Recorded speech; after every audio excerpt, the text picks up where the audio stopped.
Dans les Seigneurs, frères et sœurs, shalom. Bisika nyoso boza kolanda biso na tango au départ le monde entier na bozali ebele na nzela ya ba YouTube tika nzambe apambola yo isika oyo oza kolanda ngai ozala wapi yango n'importe où dans le monde tika nzambe na ngai ayebana kopambola yo. Moi c'est le prophète Michel Bokonga. L'un des pasteurs assistants dans l'église la Rehoboth. Et ils ont mis na kati ya commune ya Lemba na balabala Semilike numéro 40. Donc ce que wana n'importe quel moment okoyeba na ko trouver biso. Alors les autres ko partager thème moko ya mutuya. Mon frère ma sœur, yo oyo za ko landa ngai tikanga na ebisa yo oleli pe mingi. Mais la Bible dit il y a un temps pour toutes choses. Un temps pour naître, un temps pour mourir. Et Dieu fait toutes choses belles en son temps. Et nazako ebisa na motomoko et comme tango oyo nzambe a changé temps, a changé makambo na kati ya vie na yo. Na yango lelo toko partager na thème moko ya mutuya oyo to intitulé yango malgré la sécheresse, un jour il va pleuvoir. Malgré la sécheresse, un jour il va pleuvoir dans ta vie. Bien-aimé, yambo tokota na mudindo to pesa ba verset biblique tokota na mudindo amatia na biso to kangina no miso pe to bondeli isika tozali. Éternel Dieu tout puissant to pambolio aux nzambe au kotika la nzambe. L'Esprit de Dieu, c'est toi l'Esprit supérieur. La Bible dit, c'est toi, quand tu viendras, tu nous enseigneras toutes tes choses. C'est toi qui parles correctement, c'est toi qui sais transmettre, c'est toi qui sais faire comprendre ta pensée.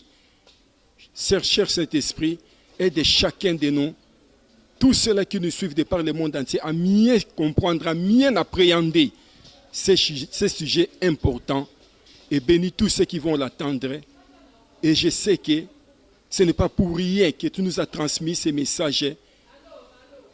Seigneur, je sais qu'à travers de ces messages, tu vas changer le temps de quelqu'un. Tu vas mettre fin à la sécheresse qui bat son plein dans la vie de quelqu'un. Et je sais que c'est le moment favorable. Au nom de Jésus. Amen. Na yango tokotanga na mukanda na 1 roi chapitre 18 na 41 tina 45. Natangi akombo na Yesu. Bible lobi. Et Élie dit à Akab, monte, mange et bois, car il s'est fait un bruit qui annonce la pluie. Akab monta pour manger et pour boire. Mais Élie monta au sommet du Carmel et se pencha contre terre. Il mit son visage entre ses genoux et dit à son serviteur, monte, regarde du côté de la mer. Le serviteur montant, il regarda et dit, il n'y a rien. Élie dit 7 fois, retourne. À la 7e fois, il dit, voici un petit nuage qui s'élève de la mer et qui est comme la paume de la main d'un homme. Élie dit, monte et dit à Akab, attelle et descend, afin que la pluie ne t'arrête pas. En peu d'instants, le ciel s'obscurcit par les nuages, le vent s'établit, il y une forte pluie. Akab monta sur son char et partit pour Jizraël. Parole du Seigneur. Bien-aimé,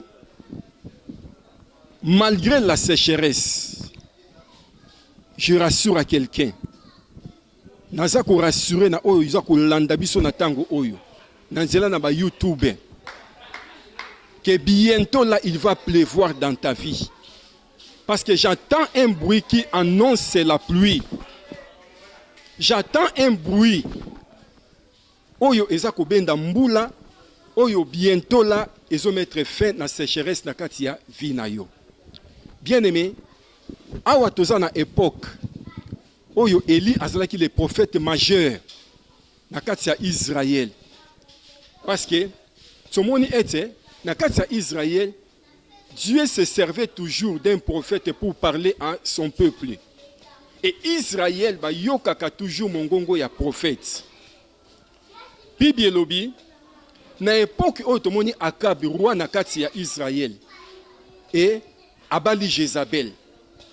Jézabel qui était une femme païenne et a détourné motema ya Akab na nzambe ya Israël et a te kokotisa motema ya Akabe amemie na idolâtrie, amemie na kogumamela ba dieu de Baal.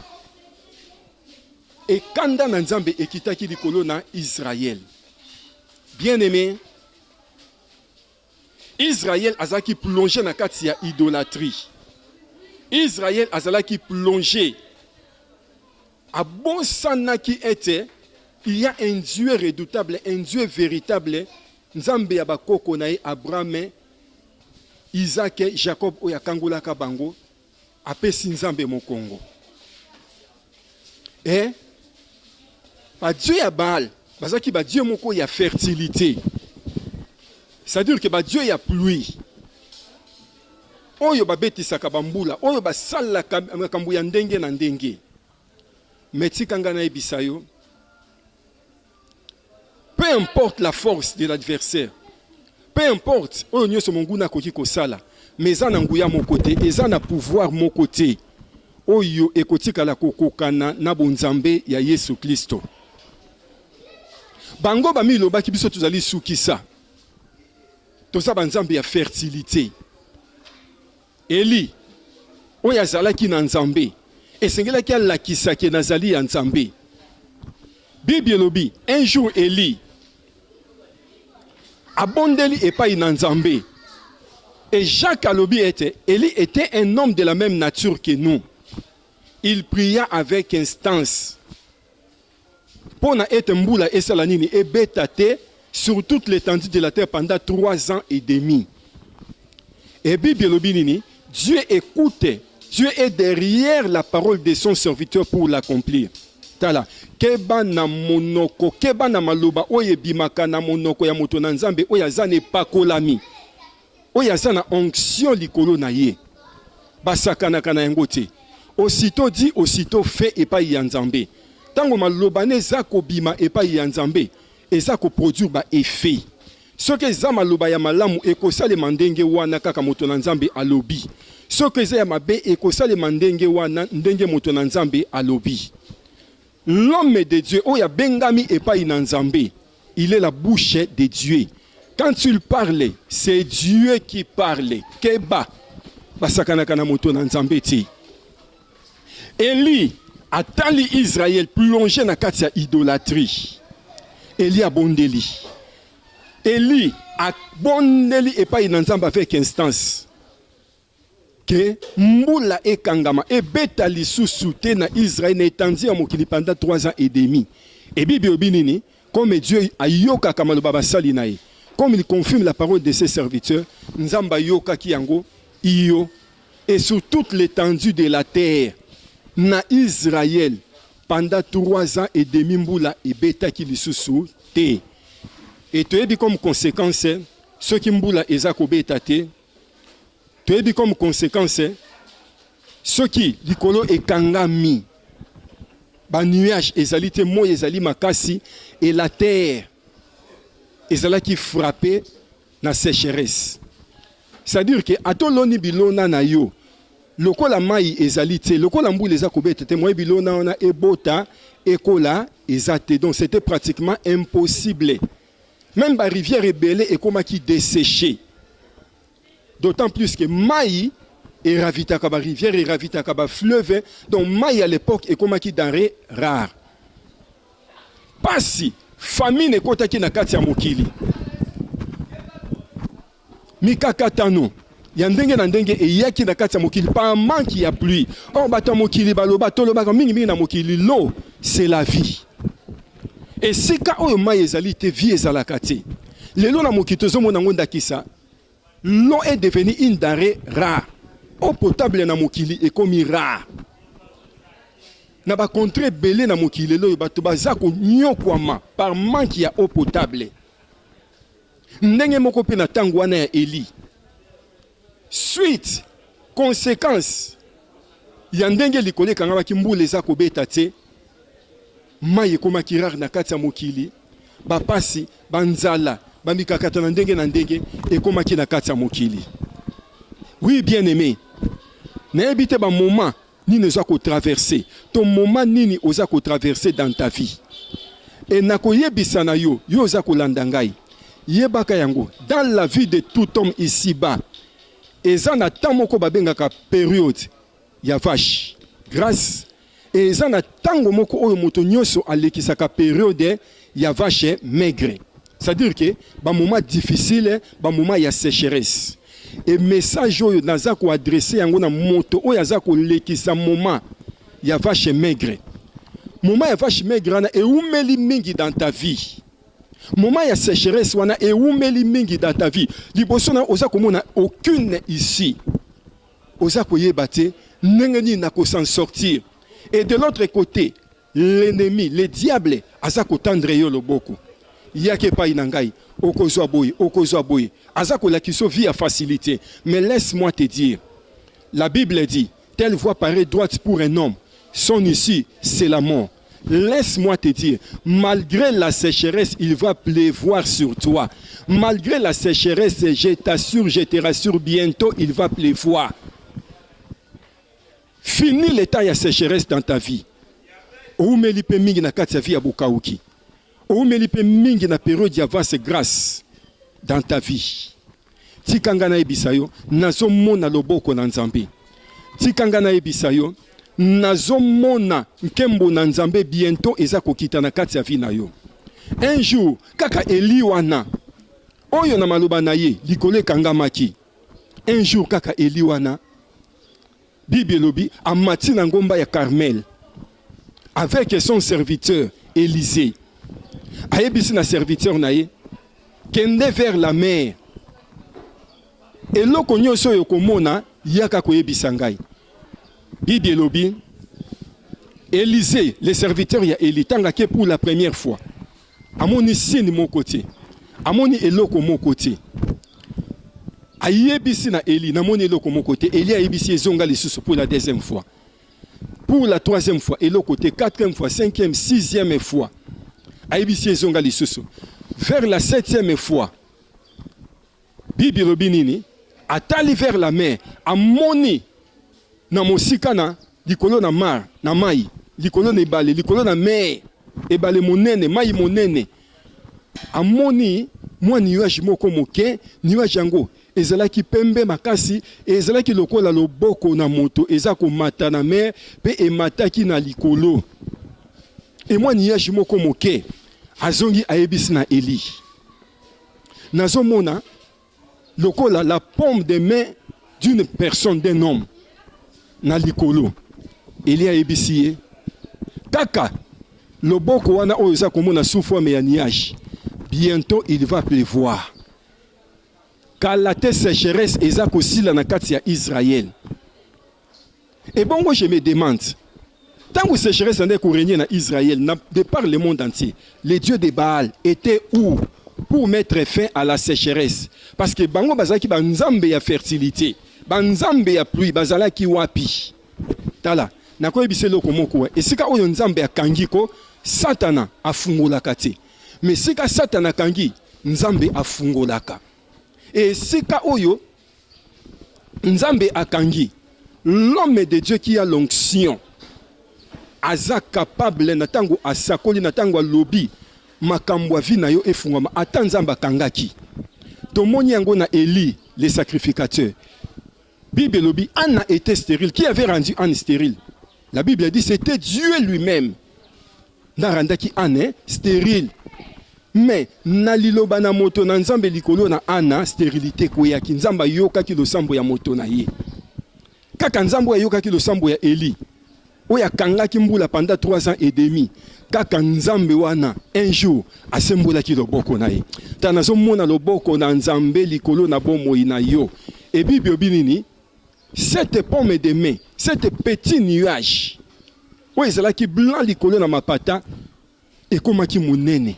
Tant ekomaki monene, la Bible dit tout le ciel était obscurci ekomaki molili eyindaki ba nuage etondaki et mbula enokaki mbula ebetaki na kati ya Israël.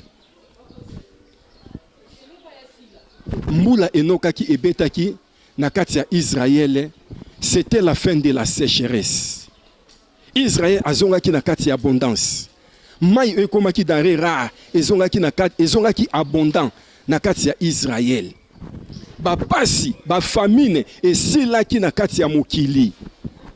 Bien aimé, tikanga na ebisayo, malgré la période ya vache grasse, oumeli na yango sécheresse et oumeli dans ta vie. Osala boy, rien ne marche dans ta vie, makambo simbaka te, makambo kendaka liboso te. Donc c'est comme si tu es en train de marquer les pas dans ta vie. Mais je prophétise sur toi. Mbula enoka likolo na yo, va, marche. Sécheresse et longwa na kati ya bomoi na yo. Makambo nino souhaité kangama ki eba na kufungwama. Et la Bible dit, Dieu est derrière la parole de ses serviteurs, de son prophète pour l'accomplir. Je prophétise sur toi. On a zolo loba likolo na yo tala. Oui, prophète soka sako likolo na yo, ata kufi lelo. Mais ma loba oyo ebimaka na moko ya prophète. Ezali mbuma. Ce sont des graines. Et laisse-moi te dire, graines n'attend récolte na kati ma belé. Les graines, une graine ne meurt jamais. Un jour à l'autre, eko salanini, eko germer, eko bimisa mbuma. Tikanga na ebisayo, mon frère et ma soeur, yo oza kolanda ngai, na ebite. Oza ko désespérer na eloko nini. Eloko nini nango ezongisi yo sima.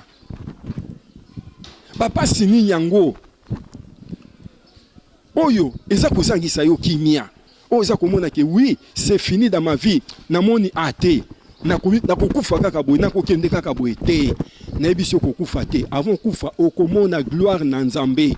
Avant okufa mbule kobeta na kati ya bomoi na yo. Avant okufa Nzambe akotombola yo. Kake siko nyoko amaki wana nde sika Nzambe akoeleve yo.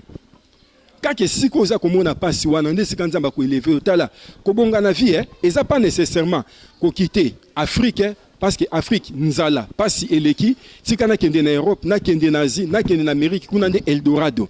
L'élévation ne vient ni de l'Orient ni de l'Occident na koyebisa yo. Eza pe na bandeko bazo na Occident bazo benga biso bazo nyo koma problème songolo pakala.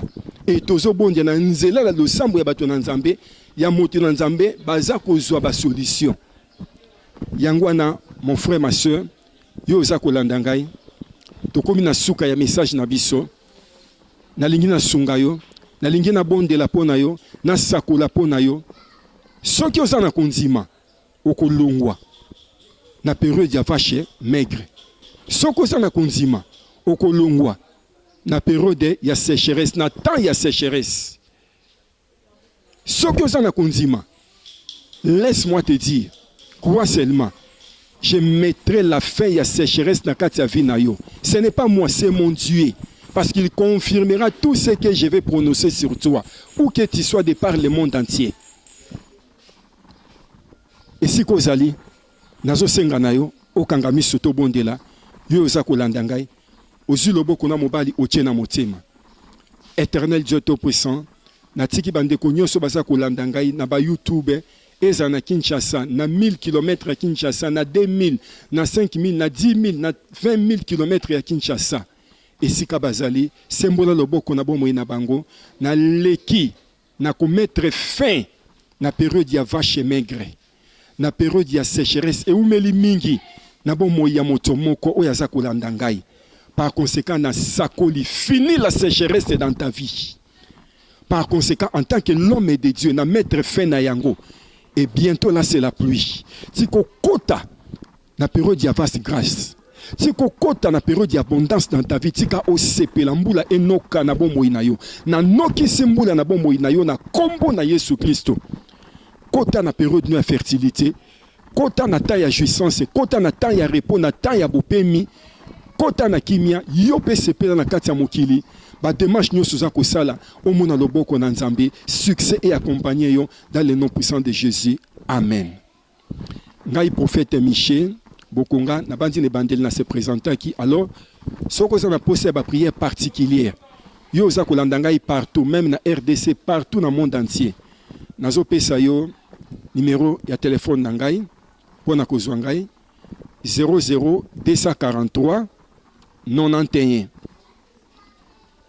021 017 plutôt 30 21 na bandeli 00 243 91 017 30 21. Okozwa ngai na WhatsApp, na Viber, na Messenger, n'importe quelle heure. Na kosungo na mabondeli ba prière particulière enzambe nanga kozanga te kopambola yo. Tika nzambe apambola bino na boy tokutani mbala na sima na kombo na Yesu. Amen.